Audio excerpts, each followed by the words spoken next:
Hey guys, I've had a request to make you a video on the preterite and the imperfect. Yeah, that one's going to be fun. I'm going to do my best here for you. Sometimes hearing it helps more, I guess, than seeing, and I try to teach it in as many different ways as I know how. So hearing it may help more than the video, or not the video, but the PowerPoint. I don't know, but I'm going to give it a shot. Okay, well, of course, I teach it all the time, but anyway, it's something that's harder than than said in a start, I think, um, because it deals with perspective. It deals with the way you see an action, a particular point of view. In fact, it's not really tense is a misnomer. Tense means time. The preterite and the imperfect are the same time. Like you've got the present, that's different from the past. But the preterite and the imperfect are both past, both happening right in the same time period. It's just a different way of viewing the two, the viewing actions. All right, the preterite, it's like boom, boom, boom. You see the beginning and or ending of the action. I fell down. You see that action completed. I jumped. You see that action begin. Um, and I'm going to make reference to some things I used in the PowerPoint. I'm sure. I mean, I use the same examples over and over and over and over and over, so I'm sure it's in the PowerPoint. But if we say, I ate lunch at noon today, do we mean at 12, I ate, and then at 12:01, I'm done? No. When we say I ate lunch at 12 today, we mean I began to eat lunch at 12. That was, my classes were over. I went, sat down, ate lunch. It was 12. It was about 12. Okay. I ate lunch at 12 today. Okay. Now, if I say I was eating lunch at 12 today, did I start at 12? When did I start? Sometime before 12, right? When did I stop? Sometime after 12. Don't know when I started. You don't know when I stopped. All you see in the sentence, in the sentence, I was eating it at noon, is what was going on at that moment in time. You're not looking at when that action began. You're not looking at when that action ended. You're looking at that action as ongoing in that moment of time. Okay. Something I like now. I'm sure I had this in the PowerPoint. Um, Something I like to ask the students is the verb reírse means to laugh. If I say, los estudiantes se reían cuando yo entré en la clase. I can say that. Los estudiantes se reían, that's imperfect, cuando entré en la clase. Los estudiantes se rieron cuando entré en la clase. Both are grammatically correct. Okay? But you're looking at the action of reír, of laughing, in two different ways. If I say los estudiantes se reían, they were laughing. Okay? The moment we're looking at is when I entered class, because you see that completed. When I entered the class, boom, in today, preterite, complete. Okay? Los estudiantes se reían. The moment we're looking at is the moment I entered class. The action we're looking at is the laughing. And the laughing was going on at that moment in time. Okay, so, I walk in, what do I see? I see the students laughing, right? Okay, now, the other sentence has it in the preterite. Los estudiantes se rieron cuando entré en clase. The students laughed when I entered class. Well, you can hear that in English, right? If I say the students laughed when I walked into class, you pretty much get the impression that they laughed because of, I don't know, maybe I had, my shirt on backwards. It's been known to happen. Or, whatever. The idea is, because we're seeing it in the preterite, we see the beginning of the action. When I walked into the classroom, that's the moment, or when I entered the classroom, that's the moment we're looking at. The students laughed. We see that begin.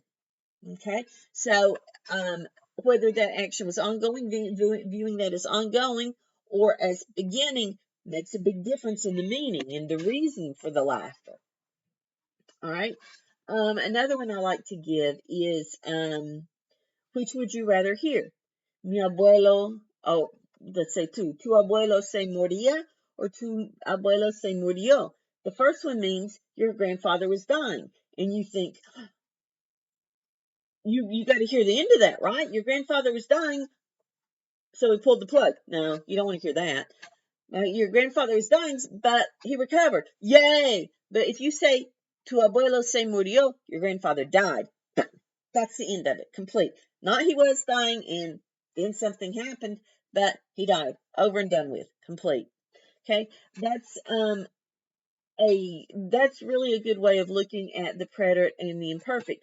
Lots of times it's like I refer to my mother a lot because my mother says things and doesn't. It's like she starts in the middle of a story.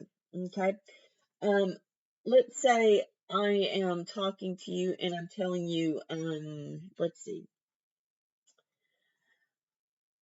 last night when I got home, let's make it a little bit more sensible. Last night, guys, when I got home, the phone was ringing. What's your thought? And you think I'm going to tell you something else, right? Okay. The phone was ringing. You think, oh, she's going to pick it up and what's going to happen? Or more likely, what I would say, guys, last night when I got home, the phone was ringing. So I ran for it and tripped, and that's why my arm is in a cast. Okay. Um, you would see the phone was ringing. You see that ongoing. What you picture in your mind is me entering the room. Okay. You see that happen when I entered, when I got home. The phone was ringing. You see that. That's what you see. Then you see me open the door, and what happens when I open the door? The phone is already in the process of ringing. And then I ran, you see me, you see that action start, and I tripped and fell. And you see that start, or you see it completed. Depending on your point of view. Okay, start and you could say you see it begin and end. All right. Though that's the biggest. I'm gonna go. I remember I have some things that may help you. I don't have anything written on them. I use them to explain. Um, I think I'm gonna make a second video for that because I need to share my screen and I've got a camera on me that won't allow me to share the screen. Let me put in a couple of other points about this, about the preterite and the imperfect, before I move on to show you the little cartoons, if you will, that I set up for you guys. Um, the imperfect is used to like set a scene. Think of it as the curtain comes up and you look at what's on the stage. Well, and you have to tell it in the past tense.